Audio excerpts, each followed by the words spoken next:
Bonjour à tous, au menu du jour, Renault et le Festival de Cannes, la nouvelle Seat Ibiza Ecomotive, l'Infiniti EX passe au diesel, Mikko Hirvonen en Focus RS 500 et une voiture qui obéit au dessein de vos enfants.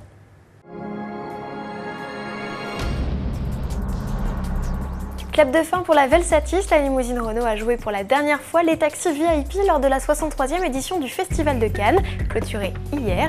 Le constructeur aux losanges a en effet arrêté prématurément la production de la berline en fin d'année dernière. Voiture officielle de l'événement depuis son lancement en 2002, c'est non sans un petit pincement au cœur que les chauffeurs la quittent. Alors qui sera choisi pour lui succéder? Affaire à suivre. Notez que sur la croisette, Renault aura mis à disposition près de 140 véhicules, parmi lesquels des espaces et la nouvelle Mégane CC. La course aux véhicules écologiques fait rage chez les constructeurs. Seat lance à l'occasion du salon automobile de Madrid une Ibiza Ecomotive encore plus sobre. Le TDI 80 est remplacé par un 1,2 litre TDI 75 Common Rail. Grâce à l'ajout d'un filtre à particules et d'une fonction stop and start ainsi que d'un récupérateur d'énergie au freinage, la conso chute de 4,3 à 3,4 litres au 100 et le taux de rejet de CO2 marque un nouveau record, passant de 98 à 89 grammes par kilomètre, de quoi profiter du bonus maximum de 1000 €.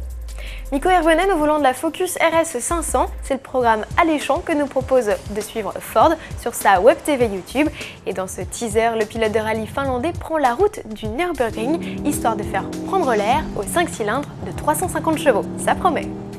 Après le FX, c'est au tour du EX de passer au diesel. Comme son grand frère, le tout-terrain Infiniti adopte le V6 diesel de 238 chevaux d'origine Renault. Le couple est identique avec 550 Nm délivré des 1750 tours minute. Le baroudeur concurrent des Audi Q5, BMW X3 et Mercedes GLK affiche une consommation de 8,5 litres en cycle mixte, bien loin des 11,3 litres du V6 essence de 320 chevaux. Le X diesel est annoncé pour juillet, le tarif est fixé à 49 700 € dans sa finition de base, soit seulement 100 € de plus que l'essence. 56 450 €, c'est le tarif avec la nouvelle finition GT Premium, un haut de gamme bardé d'équipements de sécurité comme le système de prévention de franchissement de ligne ou l'alerte anti-collision. Selon Infiniti, les EX diesel devraient représenter 80% des ventes. On termine ce journal avec une voiture magique, le Car Tracer. Il est capable de suivre tous les chemins sortis de l'imagination de vos enfants. Grâce à une tête de lecture et des cellules photoélectriques situées dans le châssis, la voiture suit à la trace n'importe quel parcours dessiné sur une feuille de papier. 3 modèles de voitures sont proposés, la locomotive, la voiture de pompier et le tout-terrain. Un bémol toutefois, le prix. Le jouet est annoncé à 12 €, un peu cher compte tenu de la qualité de fabrication. À demain!